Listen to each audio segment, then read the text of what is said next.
Salut à tous. Quand on prononce le mot rebond, on a tout dit en principe, sauf que justement, on n'a pas tout dit parce que nous, on pense qu'il y a deux sortes de rebonds quand il s'agit de remédier à une crise, a fortiori à plusieurs crises qui ont pu frapper un univers du travail.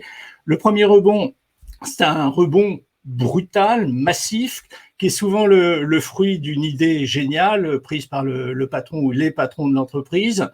Celui-ci n'est pas très durable. Et puis, il y a le rebond que j'appellerais le rebond plus progressif, qui est souvent la résultante de plusieurs petits ajustements faits par les patrons de l'entreprise. Et en général, ce rebond, il est plutôt durable. Je pense que Arnaud de Montil, qui est l'invité et le patron de Merci Maman et l'invité aujourd'hui de Rebond, appartient plutôt à la seconde catégorie. Arnaud de Montil, bonjour. Bonjour Eric. Je vous poserai la question dans quelques secondes. Auparavant, on a cette chance, Léla, d'avoir avec nous aujourd'hui un homme heureux, un entrepreneur heureux qui n'a même pas vu qu'il y avait une crise depuis 1 an et demi un petit peu partout dans le monde.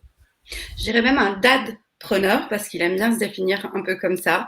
Oui, autant dire que Merci Maman est né en 2007, donc l'entreprise a soufflé ses 13 bougies en 2020.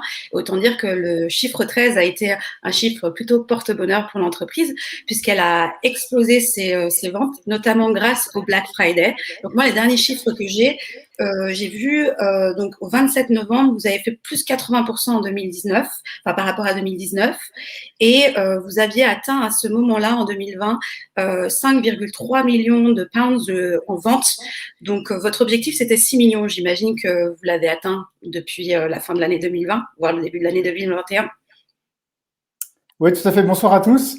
Merci de votre invitation.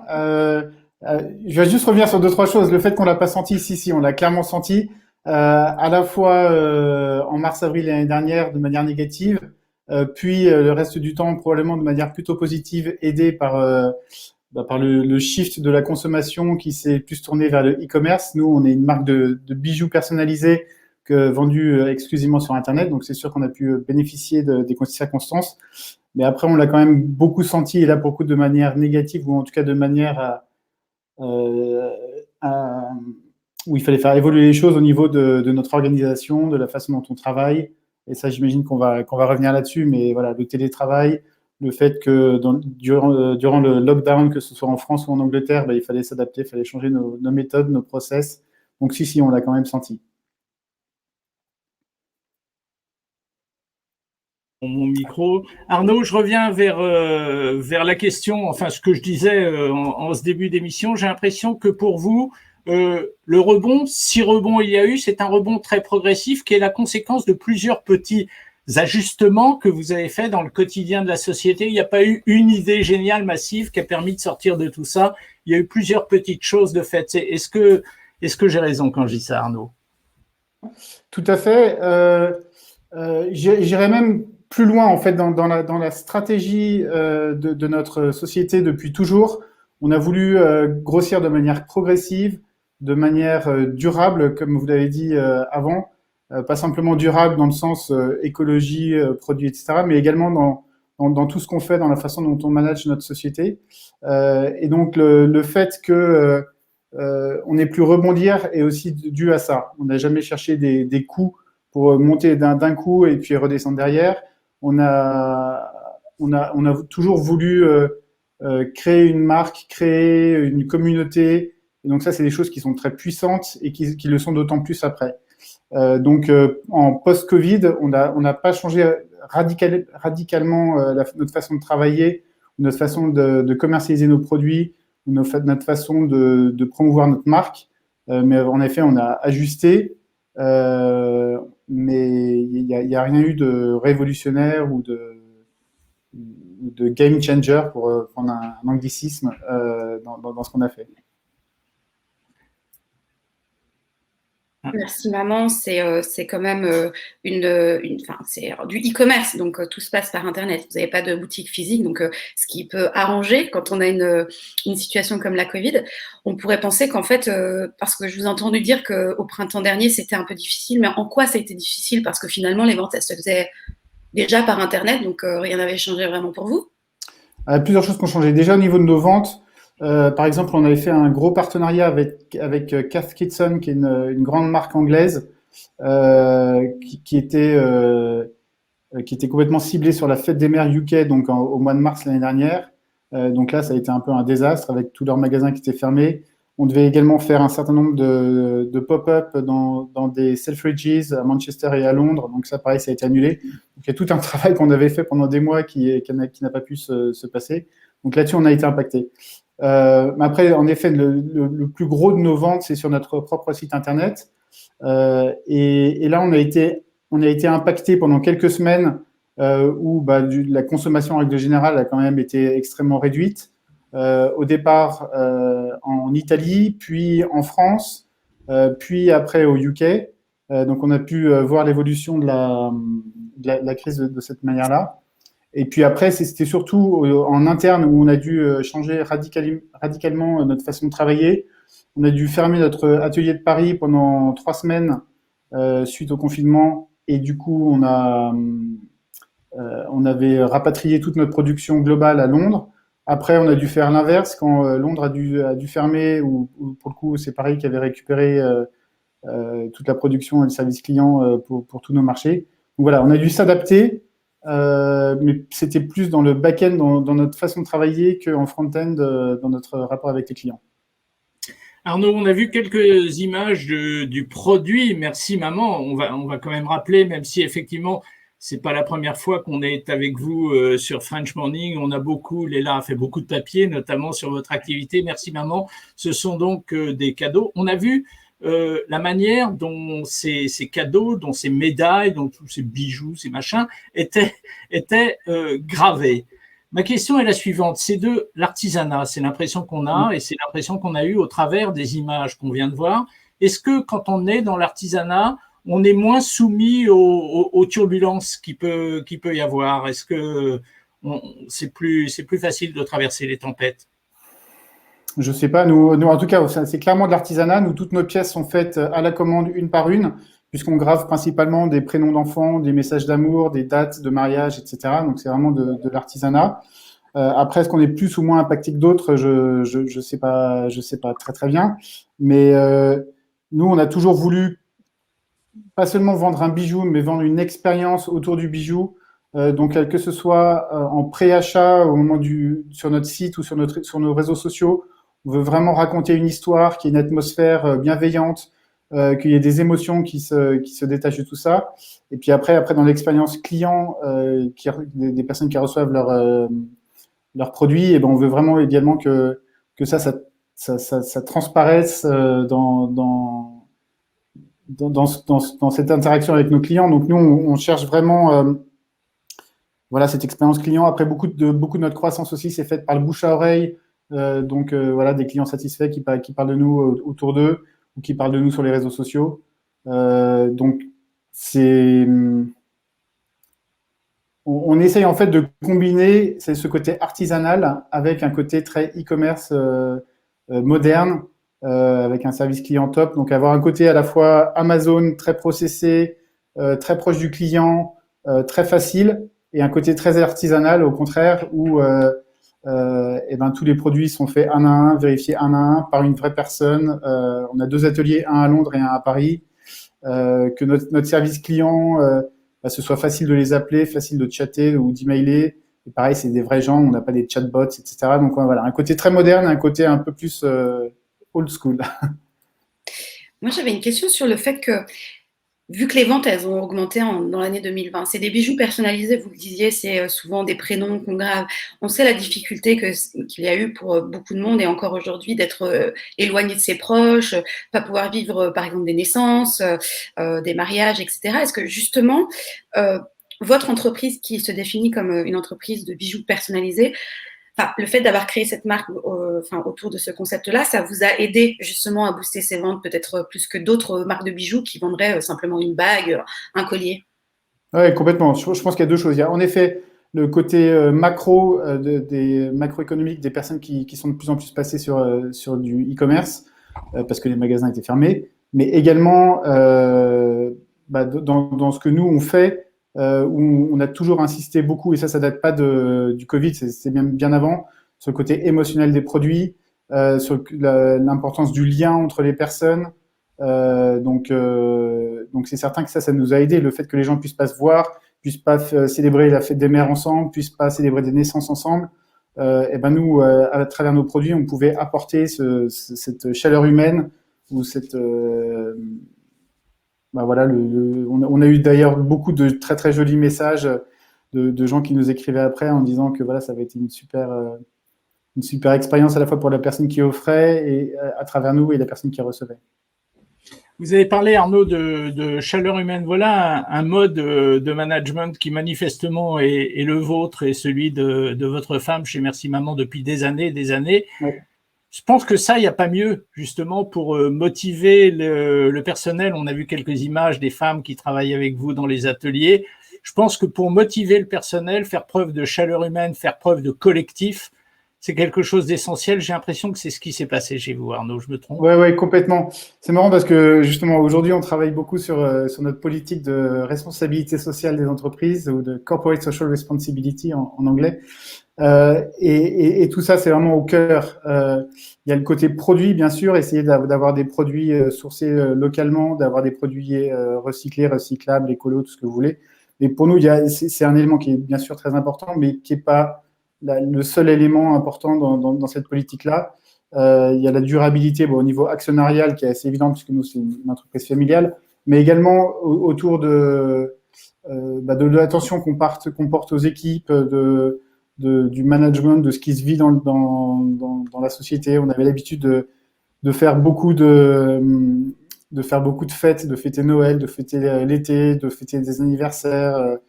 Et ça, clairement, ça nous manque aujourd'hui. Mais en interne, on veut vraiment garder cette chaleur humaine et le fait que cette aventure entrepreneuriale, ce soit pas juste un business qui est là pour cracher du cash, mais que c'est une aventure partagée à la fois avec les équipes, avec les clients. Et plus largement, c'est un peu un anglicisme de parler de communauté, parce que en français, ça se dirait pas trop, mais qu'on soit aussi au contact d'œuvres de charité, on donne de l'argent, on donne du temps, on donne des produits, et pour tout ça, ça fait un tout.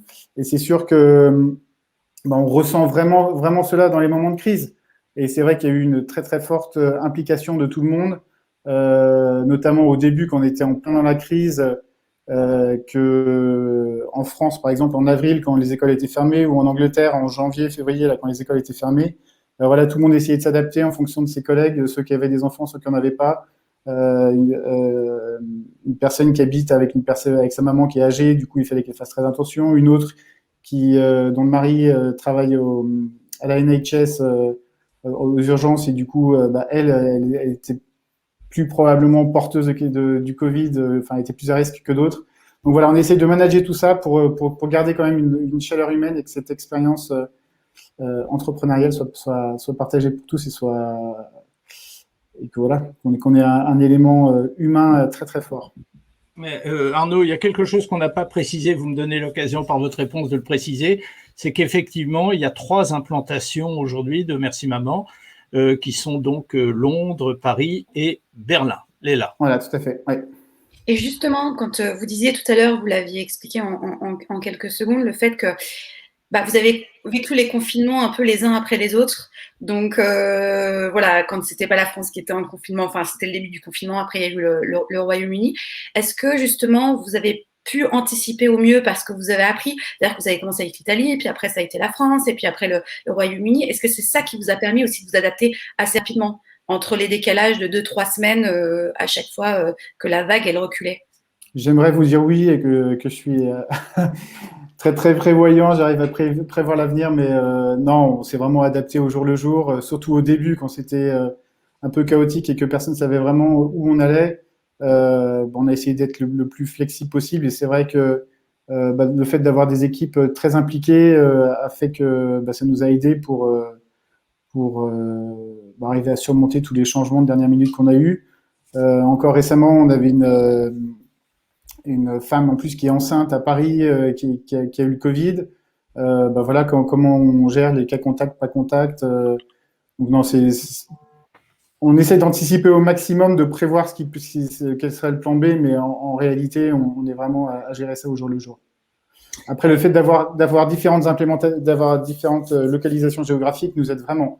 Le fait que pendant le gros confinement en France en mars-avril, Londres ait pu récupérer la production et qu'après on ait pu faire l'inverse, ça nous a vraiment aidé. À Londres, on a deux équipes de production qui ne se croisent pas, qui ne se voient pas, au cas où, si il y en a une des deux qui, si on a un cas Covid dans une des équipes, ça n'impacte pas l'intégralité de notre société.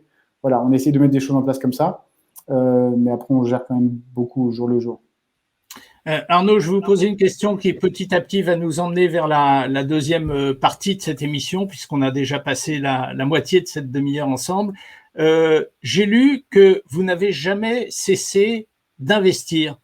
Ça, c'est une technique, c'est une stratégie qui est courageuse et qui est une stratégie contraire à ce que beaucoup d'entreprises ont fait durant cette période, non? Alors nous, on a toujours une vision très long terme. Donc on a toujours investi dans les bons moments, dans les moins bons moments. Et notre investissement, c'est principalement du marketing, mais c'est également le développement de notre site internet, pas mal de développement après en interne de nos process, parce que grossissant, on a besoin d'améliorer des choses, d'automatiser des choses. Donc ouais, nous, on a perpétuellement cherché on a toujours investi, toujours privilégié la marge par rapport au volume pour pouvoir justement financer ces investissements. Mais ouais, pour nous, ça nous paraît important et puis ça permet de continuer perpétuellement de construire la marque et que nos clients viennent pas là juste pour avoir un produit, mais également parce qu'ils veulent ce produit de cette marque-là. En parlant de construction, d'investissement, etc., on a eu la question d'une spectatrice qui se demandait quelle était, désolée, je lis en même temps, quelle était votre stratégie à l'international, étant donné que vous vendez déjà bien en Europe, et surtout aussi comment vous ne cessez parce que ça va dans l'idée du rebond, mais comment vous ne cessez jamais de vous inspirer, d'avoir des sources d'inspiration, comment vous essayez de vous diversifier pour ne jamais être ennuyant. Oula, on a plutôt trop d'idées que pas assez, donc ça c'est plutôt une bonne chose. Juste pour répondre sur la première partie de la question, au départ la marque Merci Maman était purement anglo-anglaise. Pendant les 7 premières années, on ne vendait quasiment qu'en Angleterre. On a traduit notre site en français en 2014, en allemand en 2016, en espagnol et en italien au cours des 2 dernières années. Donc les choses se font de manière progressive.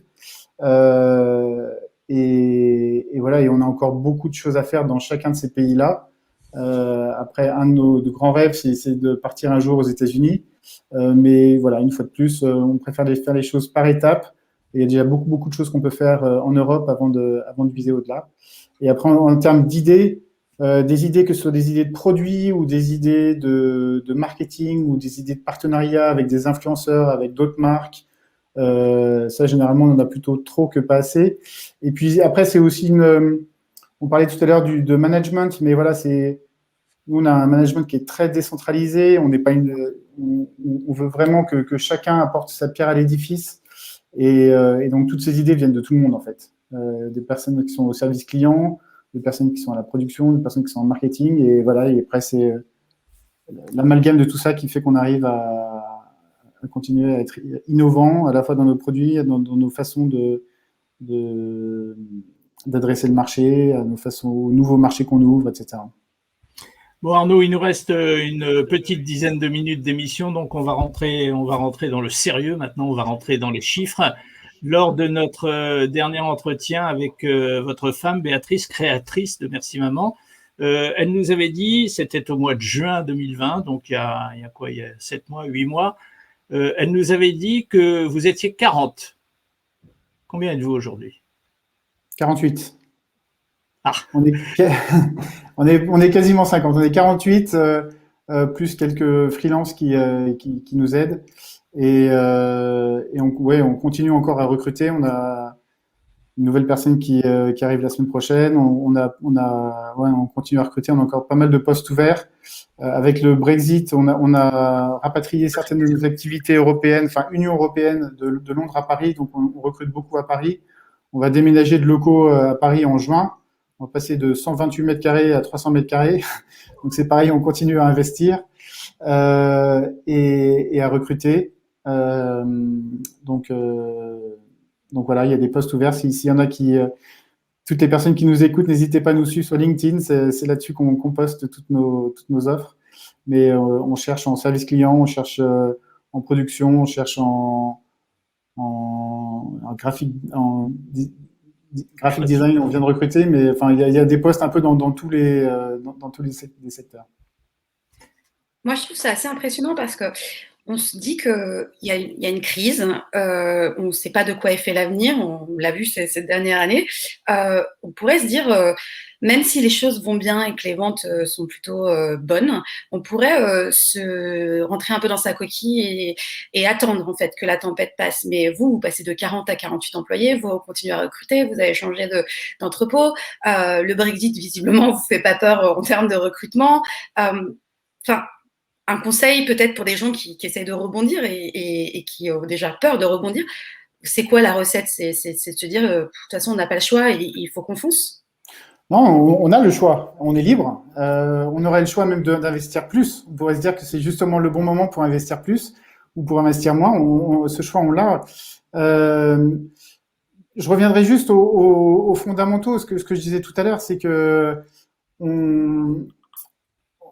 on s'est construit comme ça pendant 13 ans. C'est-à-dire, c'est pas quelque chose qui est arrivé du jour au lendemain.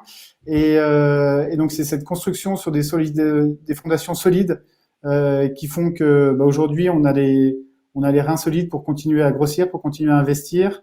Le fait d'avoir développé de nouveaux marchés nous donne aussi une diversification en termes de risk management. On est quand même plus à l'aise sur le fait qu'on soit au UK, en France, en Allemagne, en Espagne, Italie, etc. Et que s'il y a un pays qui souffre, il y a d'autres pays qui vont s'en sortir. Mais voilà, bon. Nous, aujourd'hui, c'est vrai que tout ce dont on a parlé jusqu'à présent fait que là, nous, tous nos pays sont en forte croissance. Sur le premier trimestre, on est à plus de 60% de ventes, donc c'est quand même assez impressionnant avec tous les pays qui sont dans le vert. Donc voilà, ça nous donne aussi le confort et l'optimisme pour continuer à investir, continuer à grossir, continuer à recruter et puis continuer à avoir cette vision long terme une fois de plus. On est opportuniste sur des opportunités à droite à gauche très court terme, mais sinon la vision c'est pas la fin du trimestre, c'est 3 ans, c'est 5 ans, c'est 10 ans. Arnaud, vous avez répondu en énonçant 60% de ventes en plus, vous avez répondu à la question que j'allais vous poser. Je voudrais savoir, en termes de répartition du chiffre d'affaires par implantation, quel est le pays, en l'occurrence la ville, que ce soit Paris, Londres ou Berlin, qui a le moins souffert de la crise? Aucun des trois n'a souffert, mais lequel a le plus progressé? Alors là, il y a un mix de plein de choses. Notre plus grosse croissance actuellement, c'est l'Angleterre. Mais est-ce que c'est dû au marché anglais ou est-ce que c'est dû à des choses que nous, on a fait en Angleterre? On a une nouvelle responsable marketing depuis 1 an et demi, donc on récolte aussi les fruits de tout ce qu'elle a fait pendant ces 18 mois. J'aurais du mal à dire est-ce que c'est parce que c'est le marché anglais ou est-ce que c'est parce que ce qu'on a fait sur le marché anglais a bien répondu aux attentes, je sais pas. Mais en tout cas, nous, aujourd'hui, en Angleterre, c'est là où on a la plus forte croissance. Mais même si tous les autres pays sont avec des taux de croissance assez impressionnants. Est-ce que c'est aussi parce que finalement l'histoire elle est née à Londres et donc c'est le marché historique et que les Anglais ici vous ont très bien identifié, notamment depuis d'ailleurs on a eu des questions dans ce sens-là. Est-ce que le rebond c'est une question de chance parce que vous, en 7 ans après votre création, vous avez eu un coup de boost, un coup de projecteur parce que la duchesse de Cambridge a porté une de vos créations. Donc est-ce que parce que historiquement ici les gens vous connaissent bien, vous êtes très bien identifiés, fait que finalement, c'est ici que les ventes se passent le mieux? Alors, les gens nous connaissent bien. Je pense que les gens nous connaissent bien dans un microcosme. Il y a encore beaucoup de choses qu'on peut faire pour continuer à être plus connus. Quand on se compare à des sociétés comme Pandora, par exemple, on est encore des nabos. Donc, il y a encore beaucoup de choses qu'on peut faire pour continuer à faire connaître notre marque et à grandir. Après, c'est certain que voilà, Londres, c'est l'histoire de la société. On a toujours mixé un peu ce côté français, franco-anglais, avec un nom de marque, Merci Maman, qui est très français, nous-mêmes qui sommes français avec ma femme. Mais cette histoire qui est née en Angleterre, qui a ce collier qui a été porté par Kate Middleton il y a 7 ans. Après, on a reçu le Queen's Award donc, de la reine en 2017 et on l'a regagné en 2020. Malheureusement, il n'y avait pas de réception à Buckingham Palace cette fois-ci, mais on l'a quand même gagné. Donc voilà, on a cette histoire qui est fortement quand même attachée à l'Angleterre, qui d'ailleurs nous permet en termes de marketing aux États-Unis, c'est très puissant. Donc c'est avec toute cette histoire londonienne et un peu la royauté anglaise nous aide beaucoup, non seulement en Angleterre, mais aussi aux États-Unis. Arnaud, vous avez... Je voulais juste revenir sur l'histoire de Kate parce que c'est quand même important. Est-ce que sans ça, parce que c'était aussi la question, c'était est-ce que sans chance, est-ce qu'on a... Parce que bon, c'était pas un rebond il y a 7 ans quand elle a porté votre collier, mais ça a permis de bondir, on va dire, pas de rebondir, mais de bondir. Est-ce que la question du rebond est aussi liée à la chance? Un peu, forcément, ouais. Après, il faut être au bon endroit au bon moment, mais après, il faut aussi savoir exploiter cette chance. Kate Middleton et ses enfants portent de nombreuses marques. Il y en a qui arrivent à en faire quelque chose d'énorme, il y en a qui arrivent moins. Mais après, bien sûr, ça nous a énormément aidé en termes de storytelling, c'est énorme. Et puis pour nous, c'était l'ambassadrice la parfaite hein, en termes de notoriété mondiale, en termes de chic, un peu à la française quand même si elle est complètement anglaise. Ça collait complètement à notre marque et à notre histoire. Donc voilà, il y a un côté chance. Après cette chance, on l'avait aussi provoquée, mais c'est certain que ça nous a aidés. Mais je reviens quand même aux fondamentaux. Ça nous a donné un gros coup de boost. Ça nous a aidé dans notre storytelling, mais il y avait quand même beaucoup de fondamentaux qui étaient là pour faire en sorte de profiter de cette opportunité-là et d'en faire quelque chose de plus gros. Arnaud, pendant la crise, vous n'avez pas créé de nouveaux produits, vous n'avez pas créé de nouveaux services, vous avez fait un appel plus massif au télétravail, notamment à Londres. Finalement, ce sont des recettes très simples et qui m'amènent à me poser la question, mais n'importe qui, finalement, pourrait avoir triomphé de cette crise comme vous l'avez fait avec encore une fois, des recettes hyper simples. En fait, on a continué les recettes qu'on avait avant. En continuant à faire ce qu'on faisait et en s'adaptant au contexte qu'on avait à vivre et qui était comme ça. Et de toute façon, il y a les choses sur lesquelles on peut avoir un impact, d'autres sur lesquelles on peut pas. Et quand on peut pas, ça sert à rien de se retourner le cerveau parfois. Donc, on s'est, en termes d'extérieur, de front-end, de contact avec nos clients, on n'a pas changé grand-chose. On a continué à innover, on a continué à lancer de nouveaux produits, mais comme on l'aurait fait hors période de crise. Mais en interne, ça a quand même changé beaucoup de choses. Dans nos process, dans notre télétravail, ça nous a obligés à nous adapter sur un certain nombre de choses. Mais on a continué à travailler. Voilà, par exemple, le mois prochain, on va lancer une collection en or massif. Jusqu'à présent, on faisait du plaqué or. Donc ça, c'est des projets sur lesquels on travaille depuis 2-3 ans, et sur lesquels on a continué à travailler, sur lesquels on continue à investir. Et puis voilà, c'est un lancement qu'on fera le mois prochain. Et est-ce que cette crise, elle vous a changé, vous, profondément en tant que chef d'entreprise, personnellement et aussi sur le management, ou finalement, c'est pareil, ça n'a pas changé? Peut-être qu'il faut plus câliner le personnel dans des périodes comme celle-là. Alors nous, on a beaucoup câliné. À un moment, d'ailleurs, on nous accusait presque d'être trop câlin, d'être trop maternel. Alors merci maman, trop maternel. Je sais pas comment ce que ça donne, mais voilà. Mais on a toujours fait attention à notre politique RH, et même dans nos recrutements, s'assurer que non seulement la personne était compétente, mais elle est aussi bien fitée avec notre culture d'entreprise et avec le reste des équipes.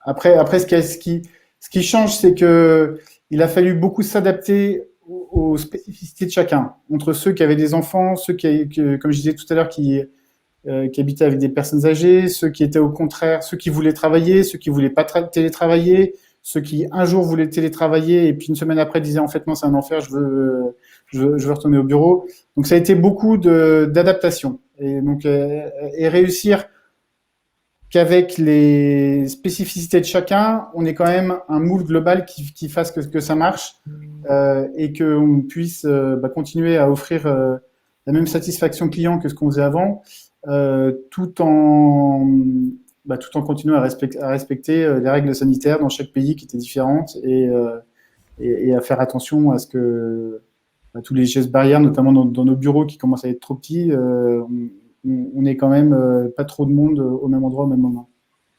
Voilà, pardon, allez-y. Concluez parce qu'on fait 31 minutes 48. Ah, désolé. Et après, moi, ce que ça a changé, pour répondre à la question, c'est la taille de l'organisation quand même. Le fait d'être passé. Moi, quand je suis arrivé dans la société en 2013, on était 7 sur un seul lieu. Aujourd'hui, on est 50 sur 4 lieux différents.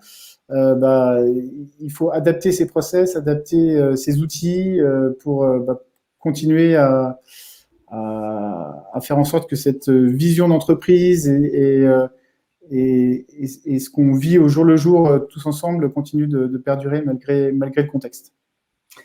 Merci Arnaud. Moi, j'ai retenu 2 choses quand même. 40% d'augmentation du personnel, 40% de personnel en plus, et 20%, pardon, et 60% d'augmentation des ventes. Depuis le mois de juin l'an dernier. Moi, j'ai retenu ça finalement. Qui parle de crise aujourd'hui? Qui peut parler de crise? En tout cas, pas vous. Merci Arnaud d'avoir été avec nous. C'est un bon exemple et en tout cas des indicateurs importants pour des gens qui nous regardent et qui peut-être ont une petite entreprise et cherchent des moyens justement de surmonter cette dépression qu'on a eue. Léla, la semaine prochaine, on parle de quoi rapidement? Je ne me rappelle pas. La semaine prochaine, on recevra une psychologue qui va nous aider à comprendre les clés de l'adaptation, justement, comme le disait Arnaud, et puis voilà, savoir un petit peu comment gérer aussi cette situation qui dure depuis 1 an. Voilà. Arnaud de Montil, merci. C'est un bonheur d'avoir quelqu'un d'heureux. C'est pas si fréquent. Merci d'avoir été avec nous et bonne continuation. À vrai dire, on n'est pas très, très inquiet pour vous. Merci beaucoup. Merci de votre accueil. À bientôt. Salut Léla. Au revoir.